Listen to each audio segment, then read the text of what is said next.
everyone, this is Fred from 4x4 Shop. Today we install our 10.25 inch Android screen in a 2011 Mercedes E Class that it came already with the factory backup camera. That's how the screen looks like, and as you can see that those are the brackets and how it's installed in a factory spot of the 7-inch screen. So technically, by going to reverse, it shifts to OEM backup camera. If you want to add aftermarket backup camera, you can do it too. If it comes already with backup camera and navigation, it retains all those features too. This specific E-Class didn't come with navigation, only came with backup camera.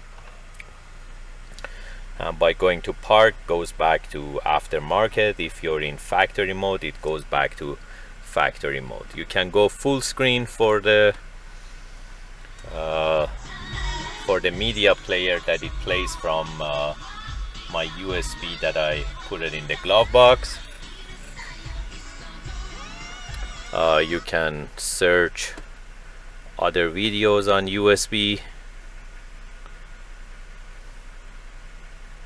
Alright, let's get to work. Hey Roman, you freaking out? No. Yes you are. Should somebody just walk me Sound is using the auxiliary inside the car. Also it reads some OBD information such as speed of the car, mileage in the car, and the temperature outside. And we can go to the aftermarket menu. We can use the command.